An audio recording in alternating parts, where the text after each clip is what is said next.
Like I remember like that was the first time like things happened to a point where I was crying. Something happened and I had to give you, like I gave you an ultimatum. I was like, forget everything else. What do you want? Because at this point there's so many voices in our ears. We need to decide what we want and then run with it.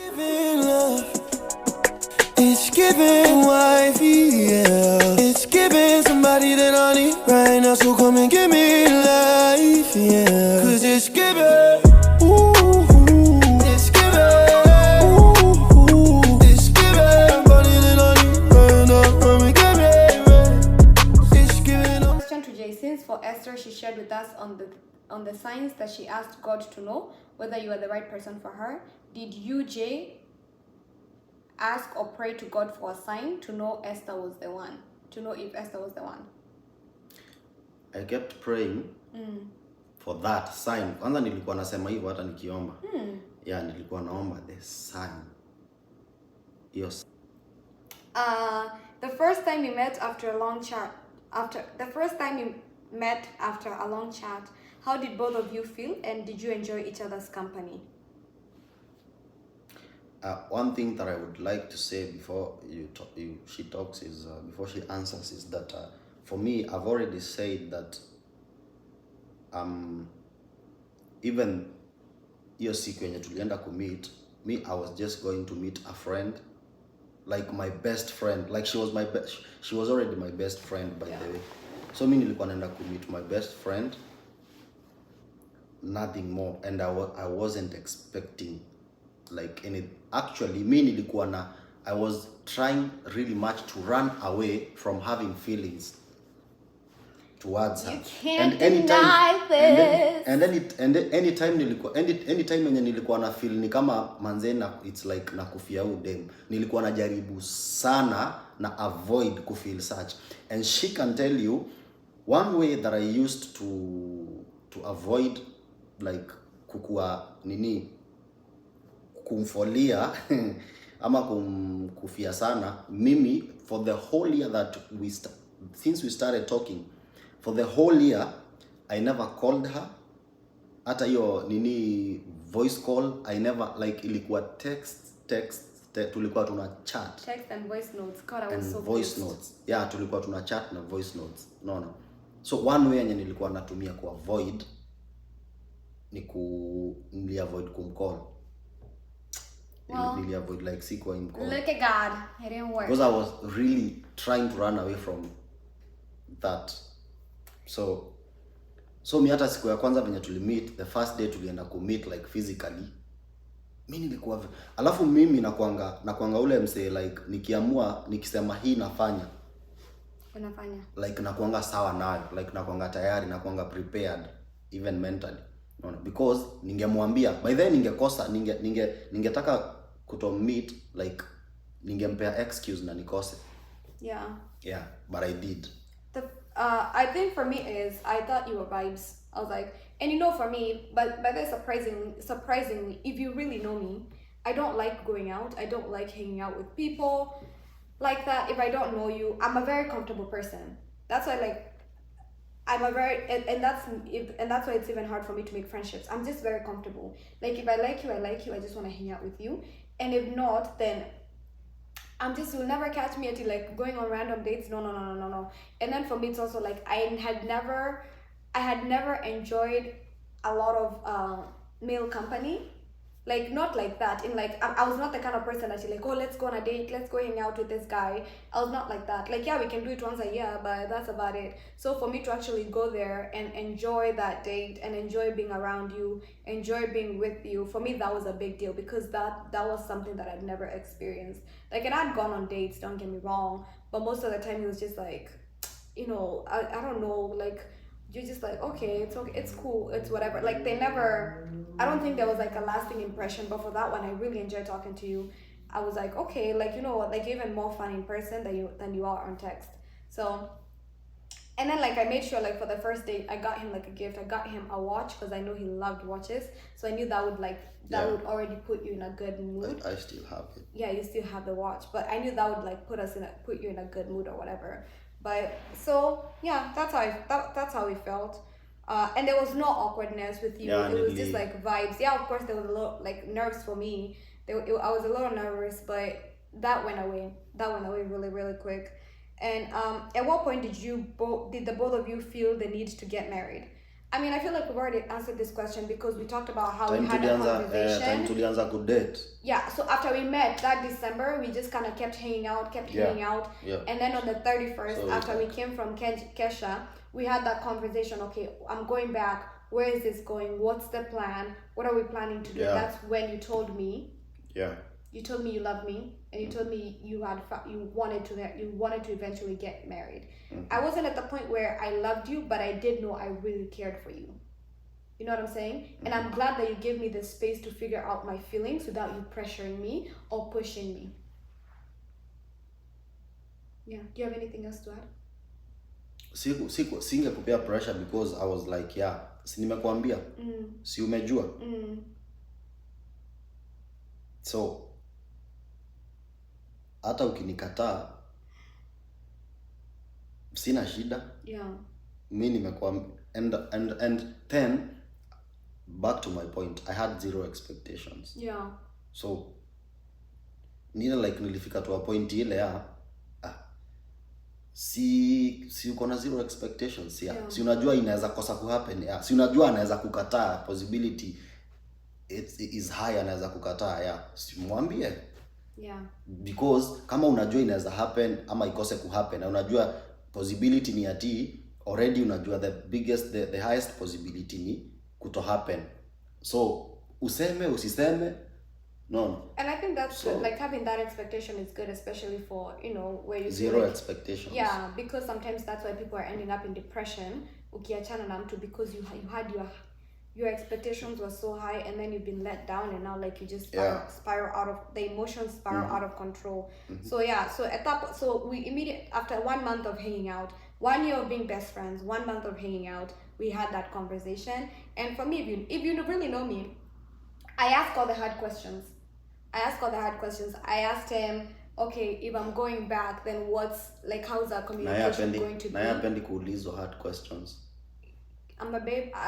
In my heart, I'm a baby girl in the end, and I do answer though when you ask me. Like I might not answer immediately, but I will answer you. But but for me, you know what? Me, I'm like, at the first, before I do anything else, I have to protect myself and I have to protect my feelings and my emotions. I'm like, I really care for this person, but let's be realistic, because that's what I told him. Let's be realistic. We don't live in the same vicinity. So what's the plan? He was like, okay, it was like, me, I love you. I know I want to get married to you. I'm not saying today, but I am saying maybe, you know, I want to get married. So I asked about, okay, what's the timeline? What's the timeline of when you want to get married?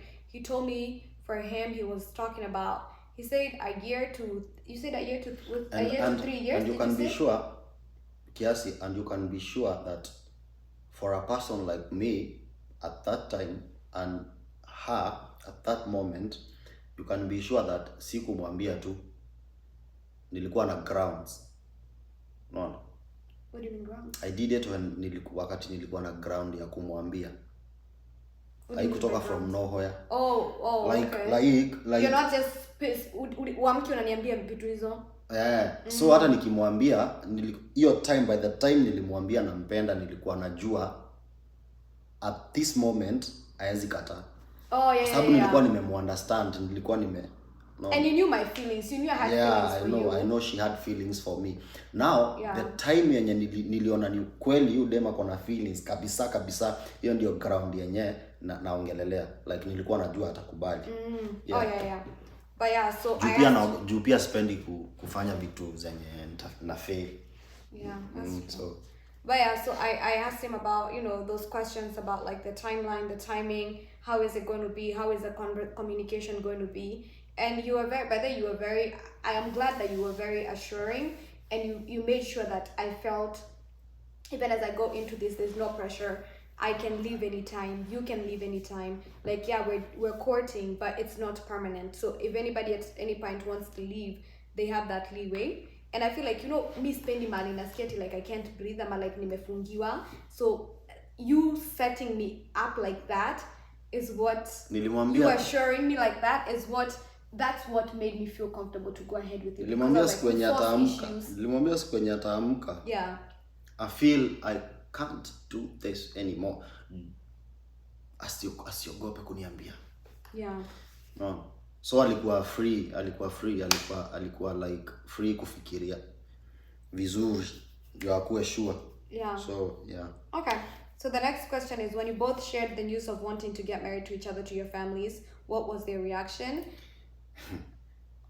Sijui kama mama atawachi, lakini sincerely speaking, mom, niliona hukuniamini.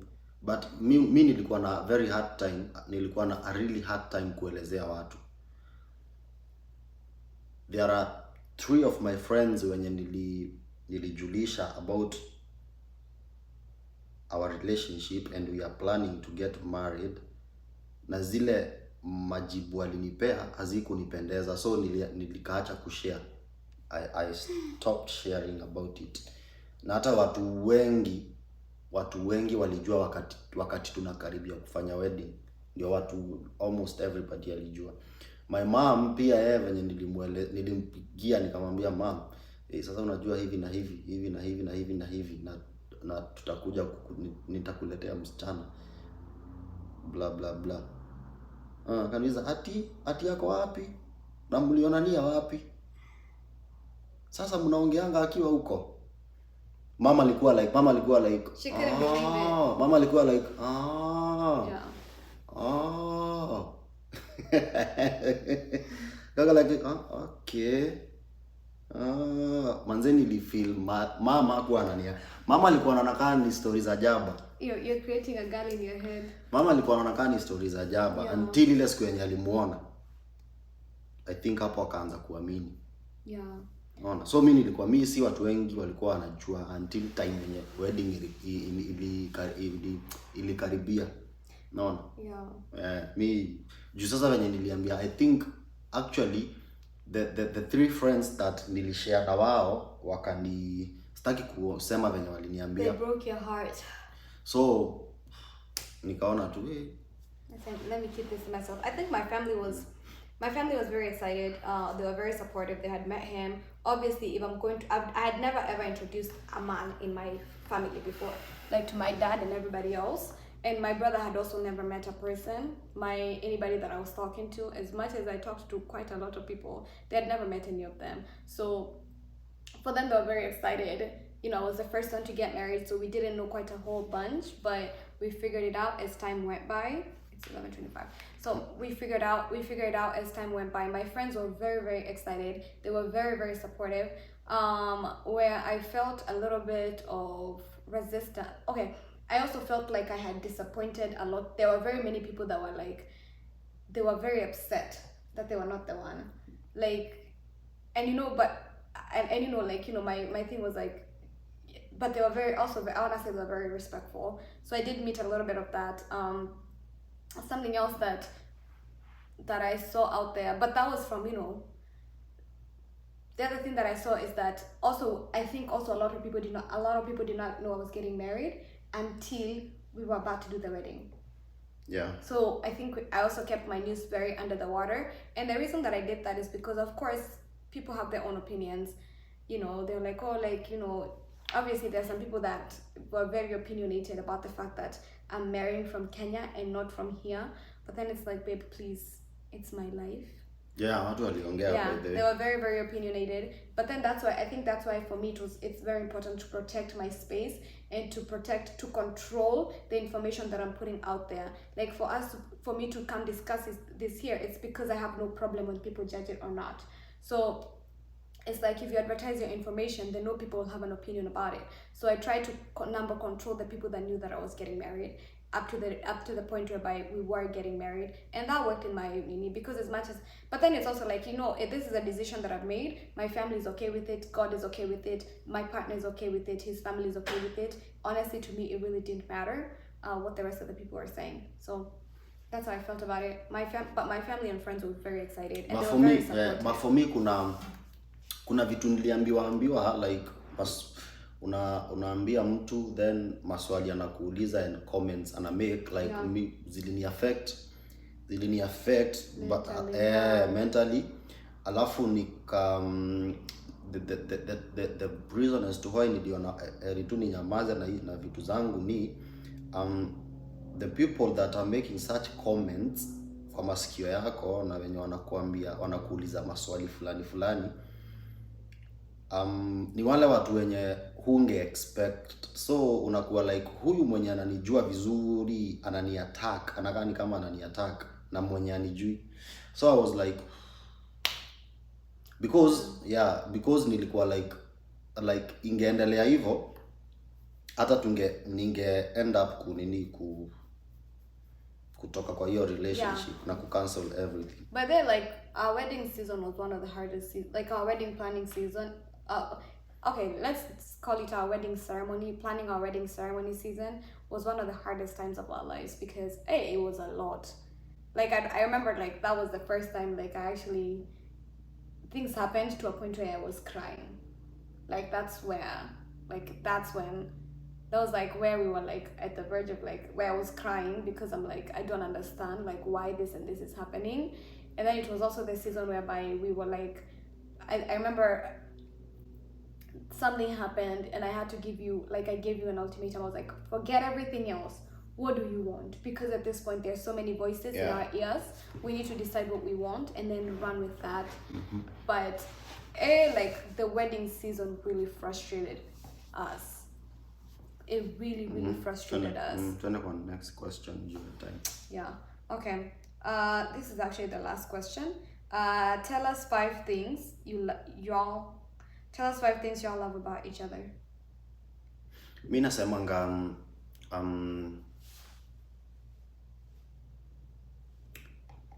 mi nasemanga hivi, hufai kukuwa na countable things that unapenda about the person you love ama the person you are married to,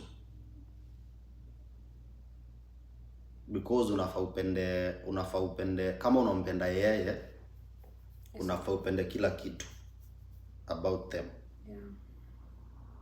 So mi ushindwa sometimes kujibu some questions. Honestly, that's true. He never answers such questions. Bwanga nashindwa kujibu maswali zingine because I don't think I love her because of 1, 2, 3 things.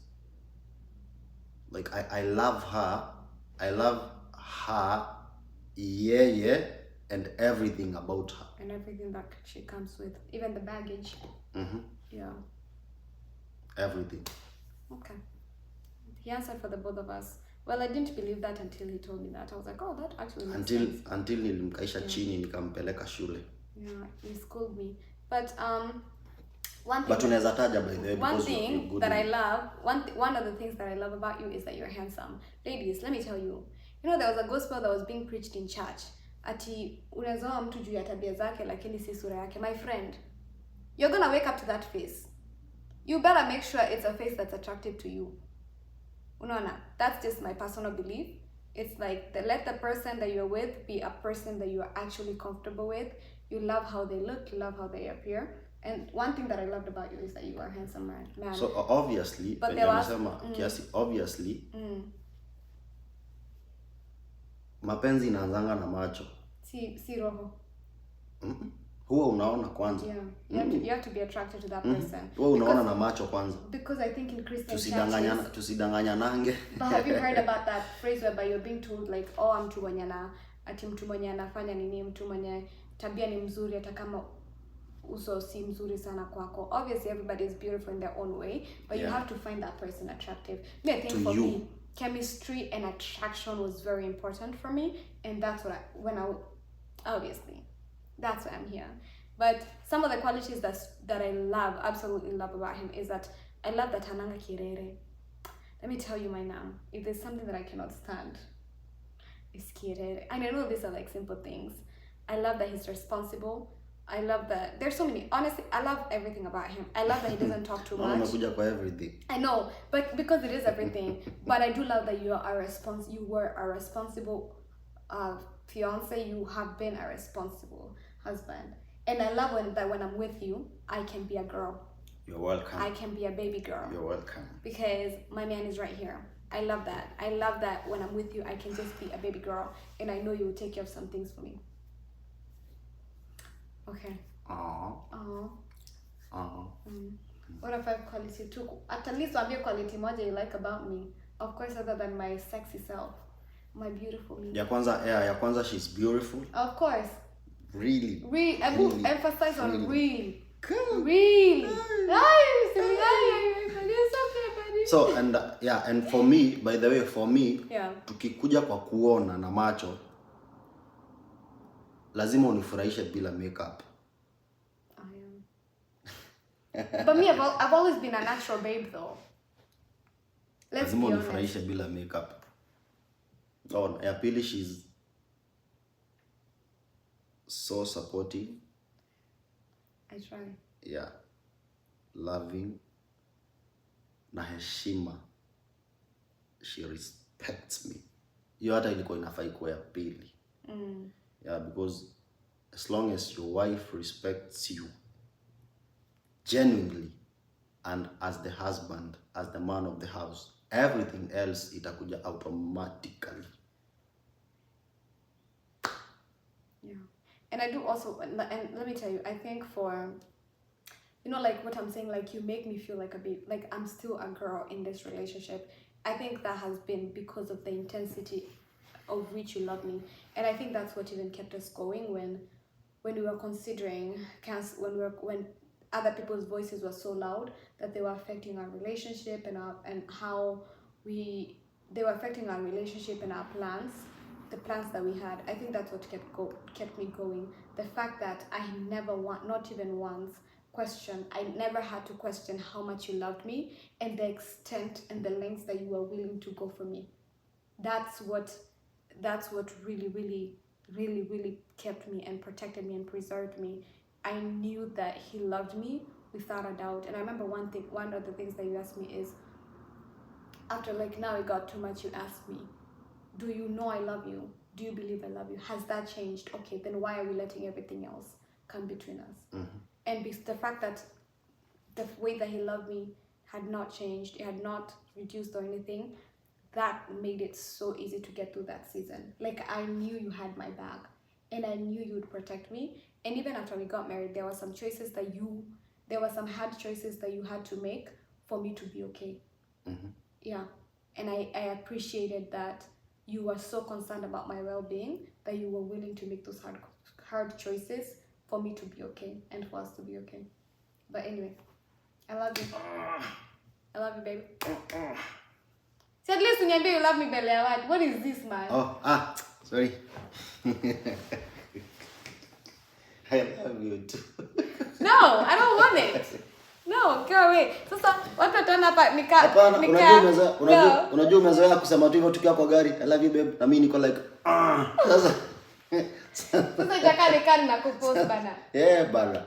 Na kupost uniambie you love me. Si sawa tumezoea hivyo. Hiyo ya I love you. Okay, bye guys. If you've not subscribed, please, what are they waiting for? And don't get into a serious relationship that is supposed to lead to marriage with a person that you don't know. Yeah. Thank me later. Thank me later. I love you. And if you're saying this, for my babes, please get your man that will love you, right? Usitikae mahali unateseka. I think one of the things that we've come, and maybe we will even talk about. Munaniona? Najua anaweza kuwa we should get nini? We should get kina Ellen Nick. Najua ni kama wanioni. You're so funny. We should get kina Ellen Nick and talk about the first day experience. Yeah. Because we found out that we had a lot of similarities, and I think it's important. When we have a couple friend of ours when walioana kitambo kiasi kutuliko, so like they like wamekuwa helpful sana na advice na nini. Alafu najua hakuna kitu mzuri kama mtu anakuteach out of experience. Out of their experience. And I think it's important when people get married, please get married couple friends. Please. Yeah. Like I know it's easy to like I'm not saying to dismiss your single friends, because honestly, like my friends, Kina Sly and Nat, have made me stay sane. You know Yeah. what I'm saying? Like, I know, like, there are days that hata jana juanga, like, when they're calling me on those days, he does not interrupt me. Like, Yeah. he just kind of lets me be myself because they're still my babes. Hey, those people have, they've made me feel okay, even when I was not okay. Like, you know, like, they make me feel okay. They normalize my life. They give me that sense of normalcy. I think the only single friends that you're supposed to run away from are the people that are making you forget that you are married. Oh, I can slide, they would not. Bro. Like, there's even a time I was like, oh goodness, I'd love to do this. And she was like, Esther, no, you're not doing it. You're married. Go to your husband. So I love that. I love that they keep me accountable. But they have made me feel like I'm still the same Esther, even in this new season. Yeah. They've made me feel like I'm still the same Esther. Bye, guys. Bye, guys. Bye, guys. It's giving love. It's giving wifey, yeah. It's giving somebody that I need right now. So come and give me life, yeah. 'Cause it's giving.